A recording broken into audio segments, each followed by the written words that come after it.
Assalamualaikum dan salam sejahtera. Bertemu kita kembali di channel Cikgu Azuniza. Apa khabar semua? Jadi saya berharap dan saya mendoakan agar semua anak-anak murid saya dan penonton-penonton yang sedang menonton channel saya ini berada dalam keadaan sihat, sejahtera serta dijauhi daripada wabak COVID-19. Jadi sementara kita masih bercuti atau bukan bercuti lah kan, sementara PDPR kita di rumah ini, jadi cikgu akan berkongsi hari ini tajuk di bawah bidang 6 yang bertajuk jati diri moral. Jadi untuk bidang 6 ini, tajuk untuk unit 5 adalah bermaksud integriti pemaju kecemerlangan organisasi. Apa maksud integriti? Integriti itu maksudnya amanah. Apa itu amanah? Amanah itu jujur. Dan jujur maksudnya kita tidak menyeleweng ataupun kita membuat sesuatu mengikut lunas-lunas dan peraturan undang-undang yang telah ditetapkan oleh agama. Bukan agama tetapi yang telah ditetapkan oleh negara. Jadi bukan undang-undang negara sahaja kita perlu ikut, tetapi apa juga ajaran dalam agama juga kita perlu laksanakan. Jadi itu maksud integriti. Jadi sebelum kita meneruskan tentang pembelajaran kita pada hari ini, jadi cikgu nak berkongsi dahulu. Jadi sebelum kita belajar, kita perlu tahulah apa yang nak belajar. Adakah yang awak belajar ni dah cukup dengan kehendak sukatan ataupun kehendak standard pembelajaran pendidikan moral. Jadi anak-anak semua nak SPM kan. Jadi kita kena tahulah apa kita nak belajar supaya kita tak tertinggal mana-mana topik yang penting ataupun mana-mana topik yang sepatutnya anak-anak kuasai sebelum kita ataupun sebelum anak-anak menduduki peperiksaan SPM nanti. Bila tak ada tarikh lagi lah setakat ni. Okay, jadi yang pertama, apakah yang anak-anak akan perlu belajar ataupun penonton perlu belajar? Penonton perlu ketahui yang pertama, jadi kita akan menjelaskan maksud integriti nasional. Maksud ialah definisi. Jadi apakah definisi integriti organisasi? Macam mana integriti organisasi itu? Apakah organisasi? Organisasi itu adalah kita punya kelab, kita punya persatuan ataupun mana-mana badan yang kita wakili ataupun mana-mana badan yang kita anggotai. Okey, jadi itu maksud menjelaskan maksud integriti nasional. Integriti organisasi. Okay, yang kedua, mengenal pasti cara melaksanakan integriti dalam organisasi. Jadi apakah yang dimaksudkan ni? Nak laksanakan apa? Nak laksanakan integriti dalam organisasi itu macam mana? Jadi nanti cikgu akan terangkan apakah cara-cara dia, apakah peranan anda sebagai individu yang berintegriti. Jadi apa kesan dia? Jadi itu semua nanti kita akan bincangkan bersama di dalam video pembelajaran cikgu pada hari ini. Okey, yang ketiga, apa perlu penonton-penonton kuasai? Yang ketiga, penonton mampu ataupun mampu menghuraikan kepentingan. Penting ni. Penting, apa maksud penting? Sebab. Kenapa? Kepentingan ni boleh juga kita maksudkan dengan kenapa? Kepentingan ataupun sebab kenapa amalan integriti nasional ini integriti ini perlu dalam organisasi. Jadi itu adalah standard pembelajaran yang ketiga yang perlu dikuasai oleh pelajar. Okey, yang keempat, meramalkan implikasi sekiranya amalan integriti dalam organisasi tidak dipraktikkan. Apa maksud implikasi? Implikasi adalah kesan. Kesan. Apakah kesan tak amalkan integriti? Apa jadi dekat organisasi tersebut kalau semua anggota masyarakat ataupun anggota organisasi tersebut tidak berintegriti ataupun anggota organisasi tersebut tidak jujur, tidak amanah, ataupun mungkin anggota dalam organisasi tersebut banyak melakukan rasuah dan sebagainya. Itu adalah maksud implikasi kesan dia. Apakah kesan dia terhadap organisasi? Jadi, yang lanjut, saya akan terangkan nantilah dalam saya punya slide pembelajaran. Okey, yang kelima, mengekspresikan perasaan. Mengekspresikan perasaan apabila mengamalkan integriti dalam organisasi. Jadi, apa perasaan awak ataupun apa perasaan saya, apa perasaan masyarakat apabila kita dah amalkan integriti? Apa perasaan macam sekarang kalau bila saya bercakap, apakah perasaan apabila kita suka jujur, amanah dalam organisasi? Jadi, ada orang suka, ada orang tak suka. Tetapi yang seharusnya moral, nilai sebagai pelaku yang bermoral, mereka seharusnya berasa gembira, berasa seronok. Sebab apa kena berasa gembira dan seronok? Kerana dia telah mempunyai ataupun mengamalkan integriti ataupun telah mengamalkan perasaan jujur, perasaan amanah dalam organisasi mereka sendiri. Yang keenam ataupun yang terakhir, ni sangat penting kan, mengamalkan integriti dalam organisasi dalam kehidupan seharian. Jadi macam pelajar, apa organisasi yang boleh awak anggotai? Mungkin pelajar, kalau sekarang pelajar tengok, ada pelajar dah buat part time business. Jadi tu semua boleh kategori organisasi awak lah kan. Kalau pelajar yang belajar secara sepenuh masa dengan tidak terlibat dalam kerja part time, mungkin organisasi mereka adalah seperti mereka menyertai kelab, persatuan, badan uniform di sekolah. Kalau tak pun di sekolah, ada juga pelajar yang menyertai NGO yang berdaftar di sekolah seperti Kelab Lion, St. John Ambulance, Cadet Bomber yang berada di Bomber Sukarelawan dan sebagainya. Jadi itu yang kita maksudkan dengan organisasi lah. Organisasi tersebut tak semestinya organisasi yang berdaftar dengan kerajaan. Jadi NGO pun, non-government organisation ataupun organisasi bukan kerajaan juga boleh kita kategorikan sebagai organisasi. Jadi ini adalah 6. Okey, nampak kita ada 6. Okey, 1, 2, 3. Nampak, tengok 1, 2, 3, 4, 5, 6. Okay, jadi kita ada 6 standard pembelajaran ataupun 6 aspek yang perlu pelajar-pelajar kuasai di dalam unit 6. Bukan unit 6, dalam unit 5 ini. Okay, nilai. Apakah nilai yang boleh kita kaitkan? Okay, dalam moral, soalan kalau biasa akan pelajar jumpa, apakah nilai? Jadi nilai berdasarkan isu. Jadi kalau kita tengok isu dia, integriti dalam organisasi. Jadi apakah nilai yang sesuai? Jadi mungkin soalan ni selalu keluar kan. Jadi pelajar boleh familiar kan dengan nilai-nilai universal yang terdapat di dalam pendidikan moral. Okay, berapa nilai?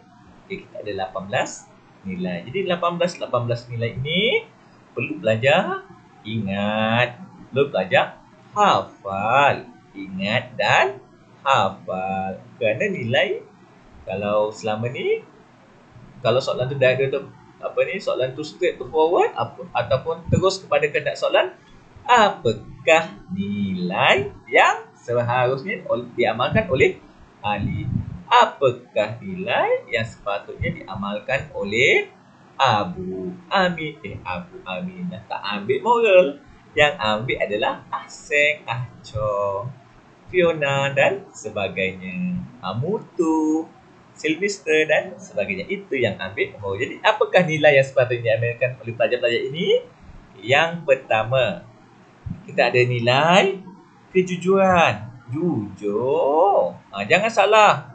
Okay, jadi kalau dalam pembelajaran kita sebut kejujuran, jadi pelajar-pelajar perlu hafal, perlu ingat nilai kejujuran, bukan nilai jujur. Okay, pelajar-pelajar saya perlu selalu ingatkan mereka supaya Jadi kalau nilai ini kejujuran. Jangan tinggal sebarang imbuhan. Imbuhan ke dan an. Alamak, saya punya pen dengan background sama pula hari ni. Tak apa. Jadi pelajar nampak kan? Jadi nilai kejujuran jangan tulis nilai jujur. Jadi nilai jujur tu tak berapa saya galakkan lah. Kerana kalau saya memberi pengajaran pelajar-pelajar saya bahawa nilai kita perlu mengikut seperti mana di dalam DSKP. DSKP tu ataupun awak punya sukatan-sukatan ataupun standard pembelajaran yang diturunkan oleh bahagian pembangunan kurikulum. Jangan tukar-tukar. Ini wajib ikut. Okey, itu yang pertama. Yang kedua, ni boleh nampak sikit kan? Sebab background saya tukar warna hitam. Okey, kedua, kerja sama. Jangan ubah nilai lain. Kerja sama, apa yang penting? Kerja sama. Ni anak-anak saya selalu nyanyi ni. Apa yang penting? Dia tengok apa ni? Cerita Upin dan Ipin. Apa yang penting? Kerja sama. Itu yang kedua. Yang ketiga, bertanggungjawab. Okey, nilai dia adalah bertanggungjawab. Itu ketiga. Keempat, nilai kebebasan. Kebebasan, jangan tulis bebas. Sebab dalam kita punya pembelajaran ataupun kita punya DSKP adalah kebebasan, bukan bebas. Jadi imbuhan, selalu saya ingatkan, imbuhan semua perlu sama seperti mana di dalam DSKP. Okey, dan yang terakhir, nilai apa? Berdikari. Berdikari, senang ingat, berdiri dengan kaki sendiri. Kaki kita ada berapa? Ada 2. Satu kaki boleh diri tak? Boleh juga, tapi kita goyang. Goyang sana, goyang sini. Jadi berdikari maksudnya kita perlu bantuan orang lain? Tak perlu. Berdikari maksudnya kita berdiri dengan kaki sendiri. Jadi kita perlu bantuan orang lain? Tak perlu, kerana kita boleh buat sendiri. Itu maksud berdikari. Okey, itu dah habis nilai. Kita sambung yang seterusnya. Okey, jadi apakah yang seterusnya? Jom kita sama-sama tengok. Okey, dah habis. Kita pergi yang pertama. Ni tadi yang apa? Standard pembelajaran yang pertama. Menyatakan ataupun menguraikan maksud organisasi, integriti organisasi. Okey, kita sambung. Yang pertama, apakah maksud integriti organisasi? Okey, kita tengok kat sini. Pematuhan. Pematuhan ni maksudnya ikut. Ikut amalan terbaik. Amalan terbaik berdasarkan pelaksanaan kod etika. Kod etika ni maksudnya perkara-perkara yang baik. Piagam pelanggan. Dan sistem. Sistem dan proses kerja. Jadi maksudnya kalau contoh dia macam anak-anak semua pelajar kan. Kalau contohnya pelajar pergi ke sekolah, perlu buat apa? Apakah pakaian pelajar? Yang pertama, pergi ke sekolah perlu sekolah menengah kan? Perlu menggunakan baju warna putih. Boleh guna baju warna lain? Tak boleh. Jadi maksudnya itu adalah proses kerja di sekolah. Kasut hitam dan sebagainya. Okay, jadi kita tengok macam mana kita katakan bahawa sesuatu organisasi itu mempunyai integriti ataupun pemimpin-pemimpin di dalam organisasi tersebut mempunyai integriti. Yang pertama, individu tersebut mesti mampu membuat sesuatu inovasi. Inovasi ni maksudnya apa? Inovasi adalah ciptaan-ciptaan baharu. Kebiasaannya orang buat inovasi ini, ciptaan-ciptaan baharu ini, dia akan membuat sesuatu benda yang baharu, yang tidak ada sebelum ni. Jadi contoh dia, apakah contoh inovasi dalam pembelajaran pada zaman sekarang PDBR ni? Jadi inovasi yang kebanyakan cikgu-cikgu buat, mereka akan mengajar menggunakan secara online. Nak mengajar online, dah tak boleh guna kapur, dah tak boleh guna marker, dah tak boleh guna papan putih, kan, dan sebagainya. Jadi cikgu tersebut perlu mengikut trend globalisasi dengan mengajar di depan telefon, mengajar di depan laptop. Lepas tu nak mengajar pun tak guna marker. Seperti macam saya ni, ni saya gunakan drawing tablet untuk mengajar. Jadi mengajar tunjuk kepada pelajar apa yang penting nak mengajar. Ni inovasi dia perlu menyediakan slide-slide yang bersesuaian supaya pelajar-pelajar faham apa yang hendak disampaikan. Yang pertama. Yang kedua, kita tengok sesuatu individu tersebut yang berintegriti mesti mempunyai disiplin. Disiplin ni macam mana? Paling mudah kita tengok disiplin daripada segi masa. Masa macam mana? Masa datang perlu punctual ataupun perlu ikut time. Masa balik pun perlu ikut masa, tak boleh datang lewat, tak boleh balik awal. Jadi individu-individu yang disiplin ini dikategorikan sebagai individu yang berintegriti. Datang contoh pelajar yang berintegriti mesti apa? Mesti berambut pendek, berambut kemas, kuku dipotong apabila pergi ke sekolah, menggunakan stokin, menggunakan kasut hitam. Dan kasut hitam mesti stokin juga warna hitam. Tak boleh kasut hitam, stokin warna putih. Itu adalah proses kerja ataupun pihak sistem di dalam sekolah. Sekolah sama kan? Nak kira awak sekolah kat negeri mana-mana pun, selagi awak bersekolah di sekolah kerajaan, itulah proses kerja dia.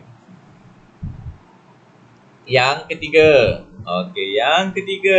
individu tersebut mesti adil. Adil tak saksama, tidak berat sebelah, berlaku sebarang permasalahan, berlaku sebarang isu, dia perlu bersikap adil, jangan menyebelahi sesuatu pihak. Jadi kalau ada masalah, berbincang, bermusyawarah, supaya keputusan yang diambil itu adalah mampu memuaskan hati semua pihak. Bila dah mampu memuaskan hati semua pihak, maksudnya dia dapat bersikap dengan adil dan tidak berat sebelah. Okey, yang keempat. Prihatin. Prihatin ni maksudnya peka. Peka dengan siapa? Peka dengan orang-orang bawahan. Sentiasa membantu dan memahami. Membantu, beza kan dengan memahami orang-orang bawahan. Kenapa? Kerana apabila kita peka, jadi dengan organisasi kita, kita ambil maklum, kita ambil tahu, jadi organisasi kita akan lebih cepat maju ke hadapan. Okey, itu dah 4. Kita tengok yang seterusnya. Banyak je guru. Tak apa, perlahan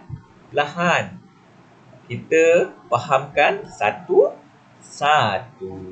Okey, kita sambung seterusnya. Tanggungjawab. Kita bekerja ataupun kita di organisasi, kita diamanahkan untuk melaksanakan sesuatu tanggungjawab. Contohnya, bendahari sesuatu organisasi, dia perlu apa?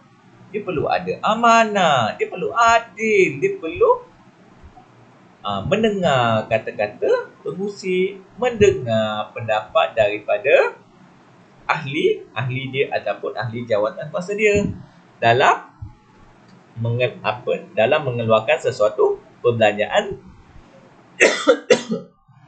organisasi tersebut. Okey, kita dah 5. Okey, kita pergi yang ke-6. Okey, integriti juga kita mesti kerja berpasukan. Maksudnya kerja pasukan ni apa tadi?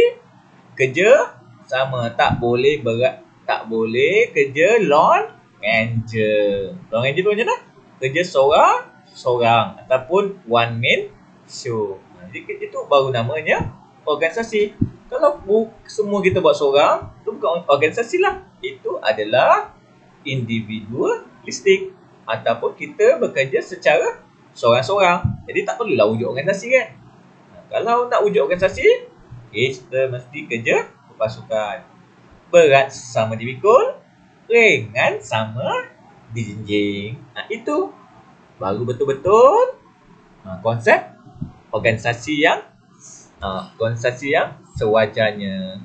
Okey, seterusnya dan yang terakhir, kepantasan. Kenapa perlu kepantasan? Sebab kepantasan ini berkaitan dengan kecekapan. Organisasi yang mampu bertindak dengan cepat dan pantas serta membuat keputusan tepat adalah organisasi yang cantik lah kan. Organisasi yang berintegriti ataupun orang melihat dia sebagai organisasi yang superb. Kan, superb. Maksudnya yang tersebut itu adalah yang terbaik. Jadi nampak tu, saya tunjuk yang terbaik. Dekat saya punya PowerPoint kan, yang terbaik. Okay, kita pergi yang kedua. Di standard pembelajaran kita yang kedua, cara melaksanakan bagaimana? Ataupun apakah tindakan? Apakah cara nak melaksanakan integriti dalam organisasi ini? Okey, sambung. Yang pertama, mematuhi kod etika kerja. Kod etika kerja. Contohnya, cikgu pergi sekolah memakai, ni nampak ni. Nama saya Azrul Nizam. Kod etika cikgu. Mesti gunakan tag nama. Saya gunakan. Yang kedua, nampak? Mesti gunakan baju berlengan panjang. Tak boleh guna baju pendek. Mesti panjang dan baju tersebut nampak macam ni, tak ada corak. Dia mesti gunakan warna yang plain sahaja ataupun warna yang tanpa corak. Yang ketiga, gunakan tali leher. Tapi hari ni oleh kerana saya membuat rakaman ataupun membuat PDB saya di rumah, jadi saya tak gunalah tali leher. Tetapi apabila saya pergi ke sekolah, saya akan menggunakan tali leher. Jadi menggunakan kasut hitam, menggunakan stokin yang bersesuaian lah, supaya ia menunjukkan saya seorang guru yang mematuhi kod etika kerja pegawai kerajaan. Jadi kalau tengok penampilan saya sekarang, saya juga adalah cikgu yang berintegriti dalam organisasi saya. Yang kedua, melaksanakan visi dan misi. Okey, visi ni adalah dalam jangka masa yang pendek. Misi ni adalah dalam jangka masa yang panjang. Jadi misi sekolah adalah berbeza.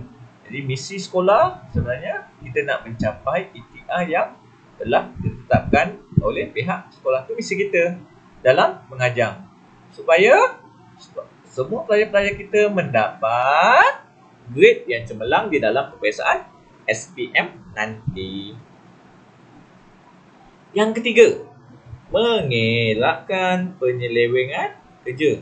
Kerja mesti sungguh-sungguh. Don't play. Kerja mesti sungguh-sungguh. Don't play. Kenapa?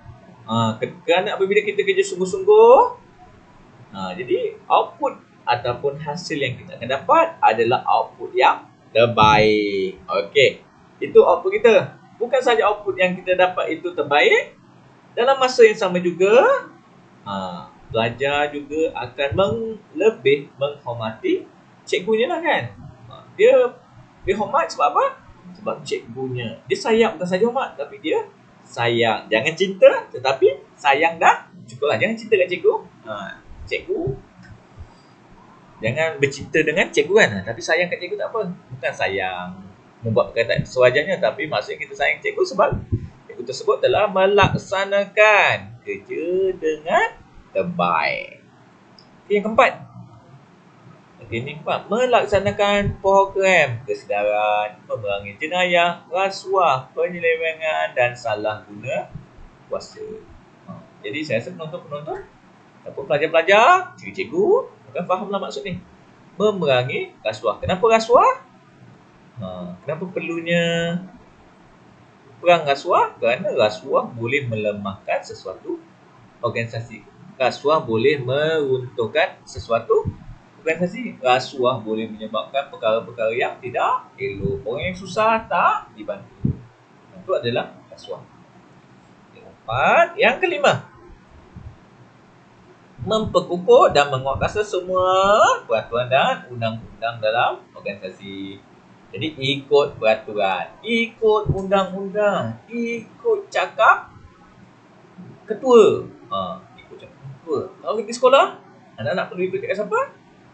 Anak-anak pelajar perlu ikut cakap cikgu, perlu ikut cakap pengetua dan pentadbir-pentadbir di sekolah. Kalau kat rumah, yang paling penting adalah perlu dengar cakap ibu bapa. Kalau nak elak adik-beradik bergaduh, perlu dengar.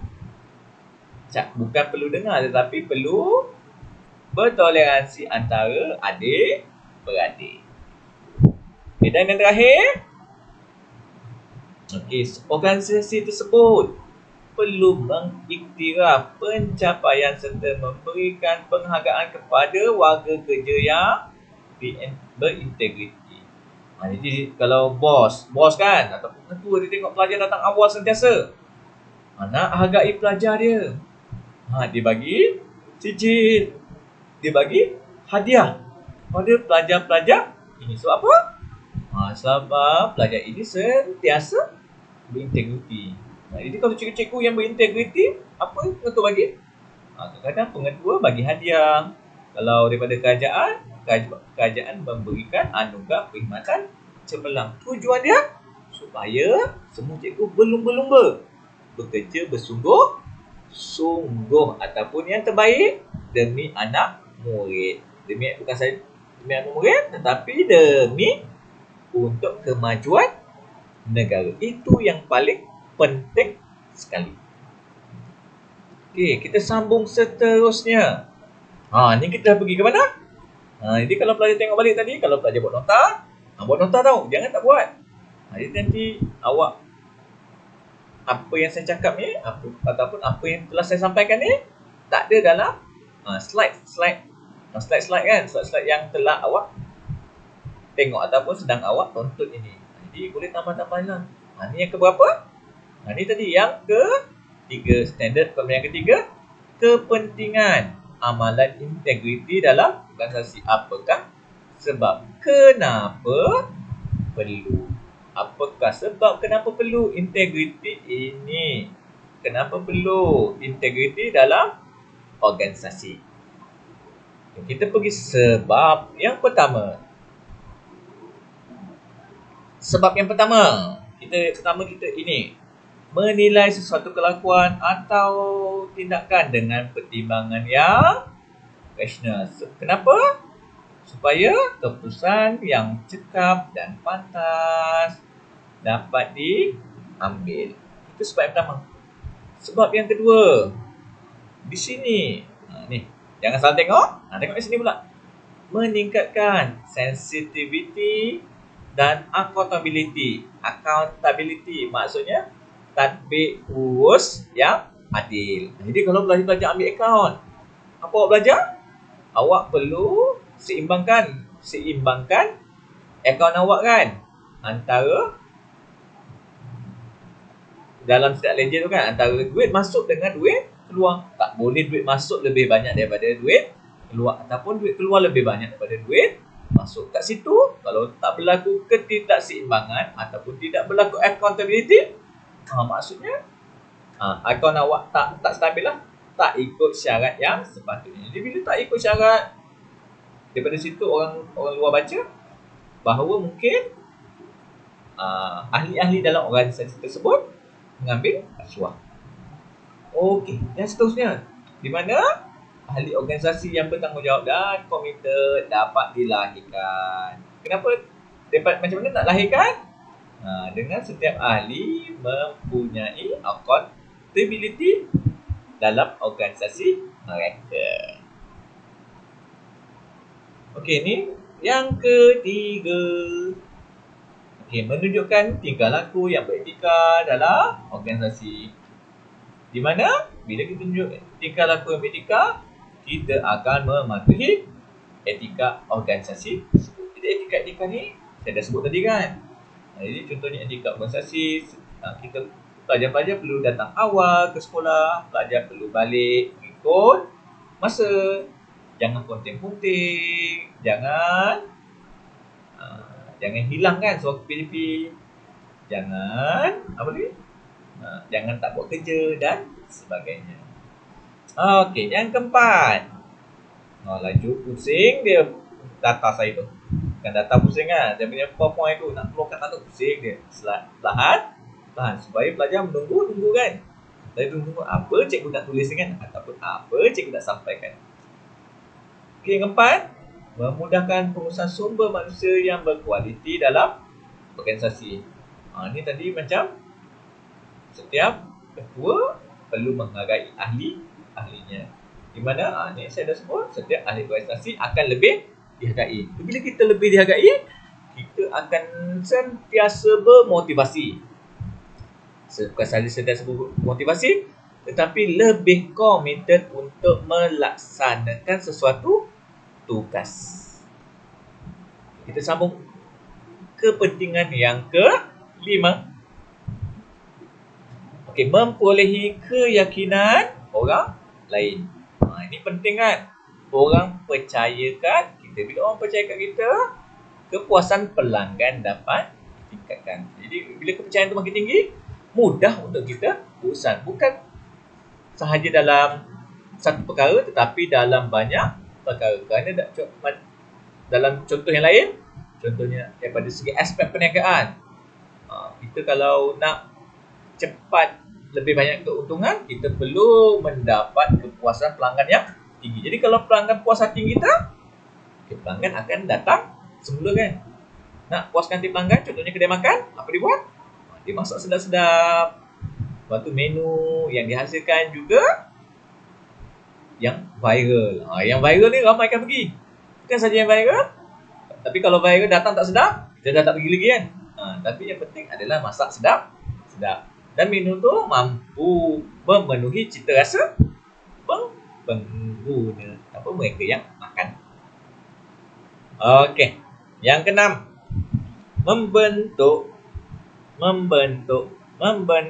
budaya kerja yang berintegriti. Apabila budaya kerja yang berintegriti dapat melahirkan anggota yang bersih, cekap dan amanah. Yang keenam, yang ketujuh, mengekalkan image, credibility dan reputasi organisasi. Jadi ini saya kata kepentingan dia supaya dapat memperoleh pengiktiraf daripada masyarakat. Jadi masyarakat faham. Contohnya kalau sekolah kan, kalau sekolah-sekolah mungkin berhampiran dengan rumah awak ada sekolah A, B dan C. Tetapi kalau ibu bapa awak yakin kepada sekolah A, kebanyakan ibu bapa akan hantar anak-anak mereka ni di sekolah A. Dia takkan hantar anak-anak dia ni di sekolah B ataupun C. Jadi itu pentingnya integriti. Okey, dan yang terakhir, meningkatkan kecekapan perkhidmatan organisasi. Di mana kalau semua bekerja di integriti dengan amanah, kesannya apa? Visi dan misi organisasi dapat dicapai. Penting tak visi dan misi organisasi? Penting. Kerana dia adalah matlamat ataupun tujuan kenapa sesuatu organisasi tersebut ditubuhkan. Jadi penting untuk suatu organisasi mencapai visi dan misi. Macam mana nak capai?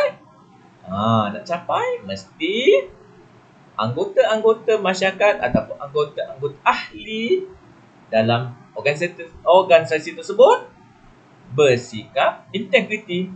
Dia nak sikap integriti tadi macam mana? Saya dah sebut tadi kan kat sini. Kat sini saya dah sebut ni. Mesti bersih, mesti cekap dan mesti amanah. Okey, ada 4. Kat atas tu kan? Ada 4. Okey, kita pergi yang keempat. Di SKP ataupun standard pembelajaran kita yang keempat.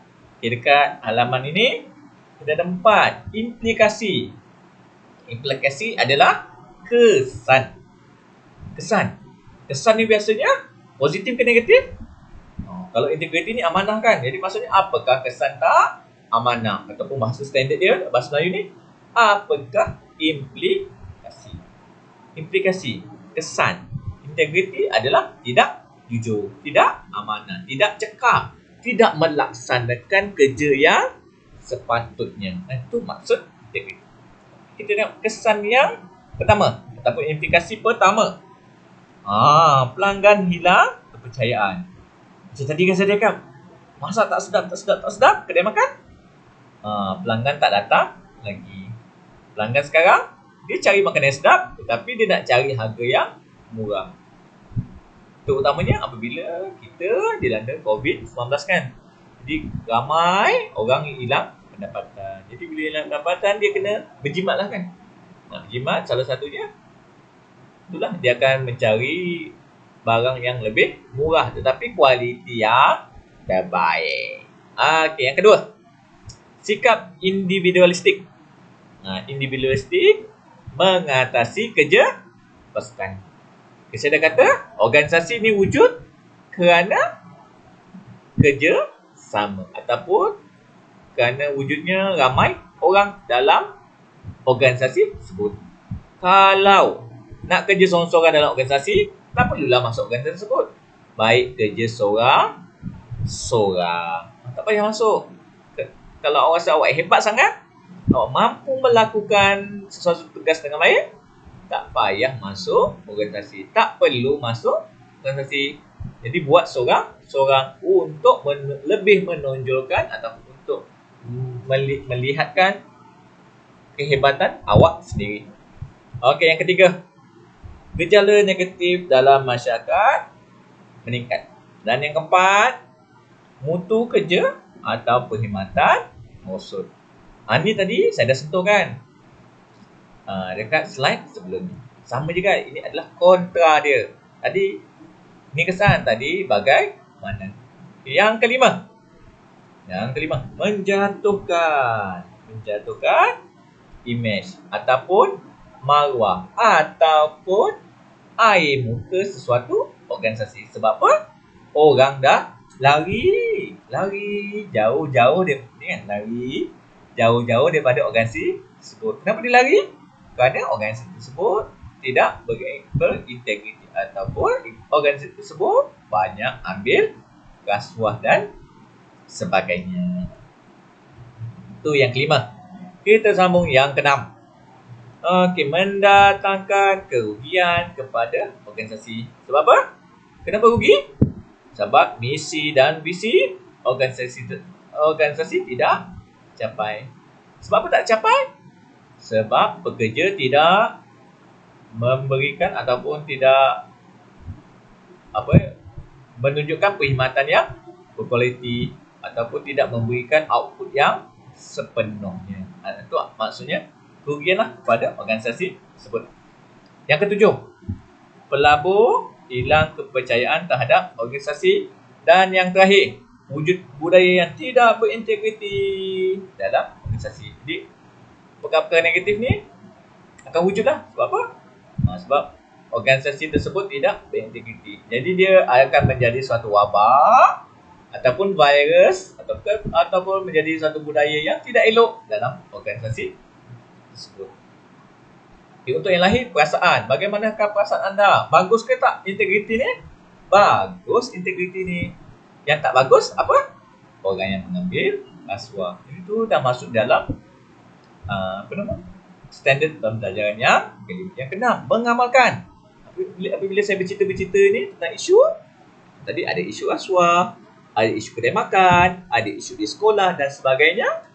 Jadi pelajar-pelajar boleh kaitkanlah dengan situasi awak supaya semua pelajar-pelajar ataupun semua ahli masyarakat mengamalkan integriti yang terbaik.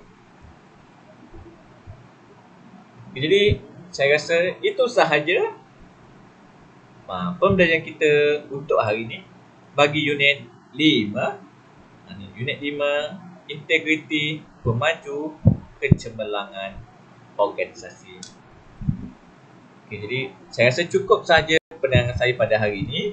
Semoga kita berjumpa lagi, dan untuk yang kali pertama menonton video saya, boleh subscribe, tekan butang kat bawah tu yang warna merah sebagai tanda sokongan semua penonton terhadap hasil-hasil kerja yang dihasilkan oleh saya. Doakan saya sihat supaya saya dapat menghasilkan video-video yang lebih berkualiti kepada semua anak-anak murid saya. Semoga kita berjumpa lagi pada masa akan datang. Assalamualaikum dan salam sejahtera.